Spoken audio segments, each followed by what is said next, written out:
Friends, welcome to our channel. మనం చేసుకునే పండుగలు, ఉత్సవాలు, సంబరాల్లో మూఢనమ్మకాలు ఉంటాయి.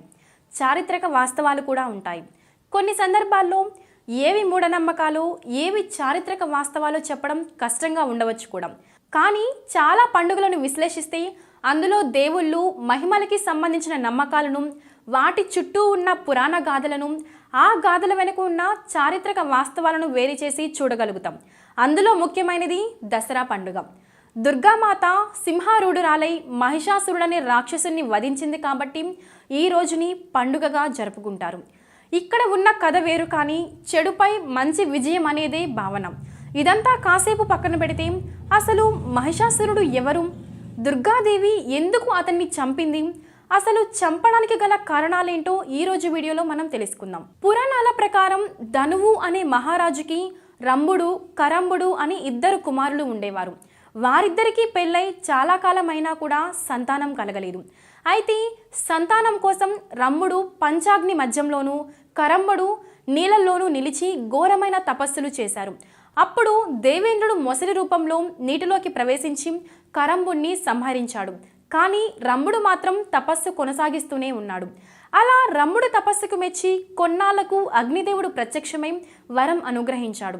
అప్పుడు రంభుడు, అగ్నిదేవ, ముల్లోకాలను జయించగల పుత్రుణ్ణి నాకు ప్రసాదించు, అతడు సమస్త లోకరాజుడుగా ఉండాలని నా కోరిక అని వరం కోరుకున్నాడు. అందుకు అగ్నిదేవుడు కూడా తదాస్తు అని వరమిచ్చి, రంభుడా, ఏ రూపాన్ని చూసి నీ మనసు చలిస్తుందో ఆమె గర్భంలో నీవు కోరుకున్న వీరుడు నీకు కుమారుడుగా జన్మిస్తాడు అని చెప్పి అగ్నిదేవుడు మాయమైపోతాడు. కొంతకాలానికి రంభుడు గిరిశిఖరంపై వెళుతుండగా ఒక మహిషి అతనికి కంటపడింది. నిగనిగలాడే ఆ మహిషి రూపాన్ని చూసి రంభుడు మోహితుడయ్యాడు. అబ్బా, ఎంత బాగుంది అనుకోగానే దైవ సంకల్పం వల్ల ఆ మహిషి గర్భాన్ని ధరించింది. దాంతో గర్భవతి అయిన మహిషిని వెంట పెట్టుకొని రంభుడు పాతాళ లోకంలో విహరింపసాగాడు. ఆ సమయంలో అక్కడ ఒక మహిషము గర్భవతి అయిన మహిషి వెంటపడింది. రంభుడు ఆ మహిషముతో పోరాడి ప్రాణాలు కోల్పోయాడు. గర్భవతి అయిన మహిషి తన భర్త అయిన రంభునితో పాటు సహగమనం చేసింది. ఆ సమయంలో చితి నుంచి వెలువడిన అగ్నిజ్వాలల తాకిడి వలన ఆ మహిషి గర్భం నుంచి మహిషుడు ఉద్భవించాడు. అతడే భయంకరుడైన మహిషాసురుడు. ఇలా రూపుదాల్చిన మహిషాసురుడు చాలా ఏళ్లుగా ఘోరమైన తపస్సు చేసి మగాళ్ళ వల్ల తనకి మరణం లేకుండా వరం పొందాడు. వరబల గర్వితుడై ముల్లోకాలను జయించాలని బయలుదేరాడు. అసిలోముడు, భాస్కరుడు, ధూమ్రాక్షుడు మొదలైన వీరాది వీరుడు మహిషాసునికి సేనాధిపతులుగా ఉన్నారు. వారిని వెంట పెట్టుకొని మహిషాసురుడు భూలోకాన్ని జయించాడు. ఇక స్వర్గాన్ని కూడా జయించాలని సంకల్పించి మహాబలుడనే దూతను స్వర్గాధిపతి అయిన ఇంద్రుని వద్దకి పంపించాడు. మహిషాసురుని రాయబారిగా మహాబలుడు దేవలోకానికి వెళ్ళి తమ ప్రభువు బలపరాక్రమాలను పొందిన వరమహిమను వివరించాడు. భూలోకంపై విజయం సాధించిన తమ ప్రభువు స్వర్గాన్ని కూడా జయించడానికి రానున్నాడని చెప్తాడు. దేవేంద్ర, స్వర్గాన్ని విడిచి ఎక్కడికైనా వెళ్ళిపో, లేదా మా ప్రభువైన మహిషాసురుణ్ణి శరణు పొందు. ఈ రెండు కాదంటావా, యుద్ధానికి సిద్ధంగా ఉండు అని హెచ్చరించాడు. అప్పుడు మహాబలుని మాటల తీరి చూసి మహేంద్రుడు మండిపడ్డాడు. ఆ మాటల చాటున దాగిన మహిషాసురుని దర్పాన్ని కూడా గుర్తించాడు. మహాబల, దూతవై వచ్చిన నిన్ను శిక్షించరాదు కనుక బ్రతికిపోయావు. నీ ప్రభువైన మహిషాసురుడు గడ్డి తినే జంతువు కదా, అతనికి ఇలాంటి అహంకారం సహజమే. కొమ్ము విసరాలని చూస్తున్నాడేమో. శృంగభంగం తప్పదని నా మాటగా చెప్పు, ఇదే నా హెచ్చరిక అని అక్కడి నుండి పంపించేస్తాడు. మహాబలుని నోట మహేంద్రుని మాట విన్న మహిషాసురుడు ఉగ్రుడై తన సేనానులను స్వర్గంపై దండయాత్రకు సిద్ధం చేసుకున్నాడు. అంతటా దేవేంద్రుడు దిక్పాలులను, సమస్త దేవతా గణాలను ఆహ్వానించి మహిషిని గురించి వివరించి అందరి కోరిక మేరకు మహిషిని అనుపానులన్నీ తెలుసుకొని రమ్మని ఒక గూఢాచారిని నియమించాడు. ఆ గూఢాచారి తిరిగి వచ్చి మహిషిని యుద్ధ సన్నాహాలను, అతని బల పరాక్రమ విశేషాలను కూడా వివరించాడు. అప్పుడు ఇంద్రుడు దేవగురువైన బృహస్పతితో సమాలోచన చేసి గురువుగారి సూచన మేరకు బ్రహ్మ వద్దకు పోయి శరణు కోరాడు. దేవాంధ్రులతో కలిసి బ్రహ్మ కైలాసానికి వెళ్ళి పరిస్థితిని పరమేశ్వరునికి చెప్పగా శివుడు వారందరితో కలిసి వైకుంఠానికి వచ్చి మహావిష్ణువును ప్రార్థించాడు. త్రిమూర్తులందరూ దేవతలకి అండగా నిలిచేందుకు కూడా సన్నద్ధులయ్యారు. మహిషాసురుడు సకల దానవ సమూహాలను వెంట పెట్టుకొని సంగ్రామానికి వచ్చాడు. దేవతల శక్తి వల్ల మహిషుని సైన్యమంతా భస్మీపటలం అయిపోయింది. మహిషుడు మహోగ్రుడై తన మాయా ప్రభావంతో అనేక రూపాలను ధరిస్తూ రణరంగాన్ని బీభత్సం చేశాడు. దేవతలు భయభ్రాంతులై త్రిమూర్తులను ఆశ్రయించారు. మహావిష్ణువు సుదర్శన చక్రాన్ని, శంకరుడు త్రిశూలాన్ని, బ్రహ్మ శక్తి ఆయుధాన్ని ధరించి మహిషునితో తలపడ్డారు. మహిషుడు గదను ఖడ్గాన్ని చేతబూని సైన్యాన్ని కలవరపరుస్తూ త్రిమూర్తులకి సైతం లొంగక చిత్ర విన్యాసాలతో యుద్ధం చేయసాగాడు. ఈ విధంగా దేవదానవులకు సుదీర్ఘకాలం పాటు యుద్ధం జరిగింది. మహిషుని అనంత శక్తికి కారణం ఆలోచించి అతడు స్త్రీ చేత గాని పురుషుని చేత మరణించడాన్ని గుర్తించి యుద్ధాన్ని ఆపేసి త్రిమూర్తులంతా తమ తమ స్థానాలకు తిరిగి వెళ్ళిపోయారు.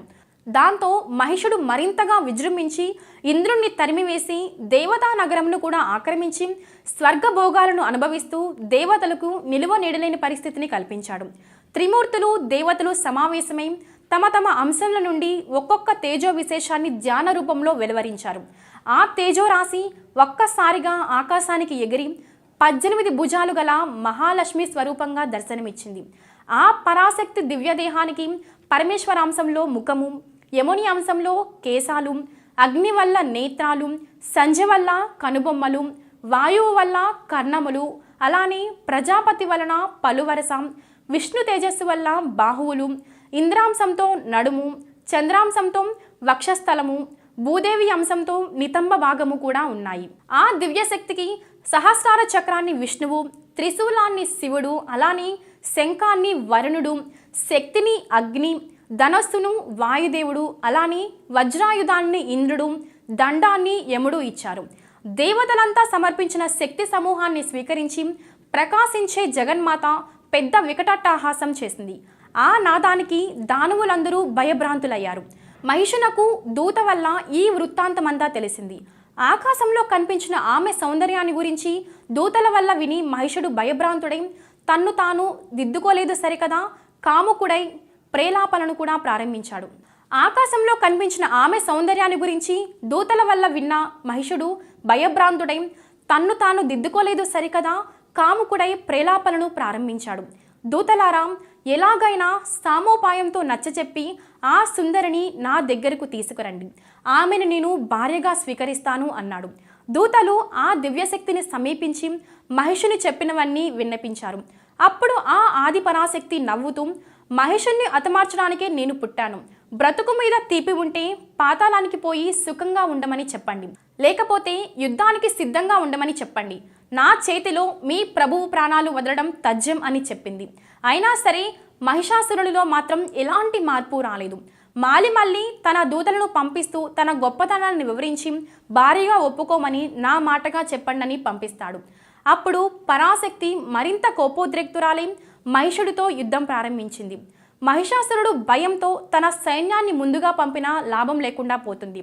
చివరికి తానే మానవ రూపంలో యుద్ధానికి దిగుతాడు. అలా ఆ యుద్ధంలో ఆదిశక్తి వరుసగా మహిషాసునిపై శస్త్రాస్త్రాలు ప్రయోగించసాగింది. మహిషుడు భిన్న భిన్న రూపాలు ధరించి మాయావేషుడై చిత్ర విచిత్ర విన్యాసాలతో యుద్ధం కూడా చేయసాగాడు. జగన్మాత తన క్రీగంటి చూపులతో మహిషుని మాయలను అంతం చేసింది. లీలా విలాసంగా త్రిశూలాన్ని మహిషుని వక్షస్థలంపై ప్రయోగించింది. ఆ మంటకి మహిషాసురుడు అతని సైన్యం కాలి బూడిదైపోయింది. సో ఫ్రెండ్స్, చూశారు కదా మహిషాసురుడి గురించి. మనలో కూడా పశు స్వభావం ఉంటుంది, కానీ మానవత్వం వల్ల తోటి వాళ్ళకి హాని చేసే ఆలోచనలు, గుణాలు మనలో లేనప్పుడు మాత్రమే మనలో దాగిన పశు స్వభావం అంతరించి దైవానుగ్రహానికి పరిపూర్ణంగా అర్హులమవుతాము.